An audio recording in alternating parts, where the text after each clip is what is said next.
মেয়েরা আসাটাও সেফ না তো। কি করে ব্ল্যাকমেলটা করবে? ব্ল্যাকমেল করবে, ওকে ডাকবে। সব রকম নেশার চোর। হ্যাঁ, অর্ধেক দিন হোমে থাকে। অনেকদিন হোমে হোমে মানে যেখানে নেশামুক্ত জায়গায়। ও তাই, ট্রিটমেন্ট চলছে। ট্রিটমেন্ট চলছে, কিন্তু ওর প্রবলেম কি জানো তো, এই যে ছেলে মেয়েরা বসে আছে পেছন থেকে ছবি তুলবে, হ্যাঁ। ছবি তুলে ব্ল্যাকমেল করে দিচ্ছে। কি বলো? তাই? ব্ল্যাকমেল করে। আচ্ছা। আমি মানা করি, মাতাল তো, মানা করি শুনি তুমি এগুলো করো না বাবা, বড় লোকের ছেলে। আর কোনো কেস কামারি করে নাকি, মানে কিছু? ওর বাবা উকিল ভাইয়া, যতই হোক কিন্তু ও তো ক্রাইম করছে। কিন্তু বাবা মা সাপোর্ট করে না, কিন্তু ছেলে নষ্ট হয়ে গেছে, কি করবে? তাহলে এখানে মেয়েরা আসাটাও সেফ না তো।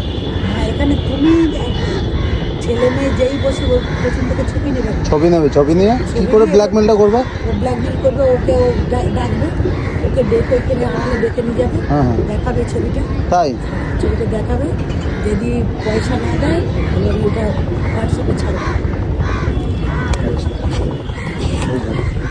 তাহলে মেয়েদের এখানে আসাটা একটু চাপের। ছেলে মানুষ আসুক, ঠিক আছে। অনেক যায় না, জানে না তো। আমি ওকে মানা করেছি যে তুমি এগুলো করো না বাবা। হ্যাঁ, করো না, এগুলো পাপ করছে না। এগুলো করো না, রাখবেন না। কিন্তু এর সঙ্গে এইসব মন্দিরের ছেলেরা জড়িয়ে আছে, নাহলে ওই সাহস পাচ্ছে। আচ্ছা, মানে আশেপাশে কেউ হয়তো জড়িয়ে পড়িয়ে। হ্যাঁ, সব আছে, সবাই জড়িয়ে আছে, নাহলে ওই সাহস পাচ্ছে। বুঝতে পারলাম, ঠিক আছে।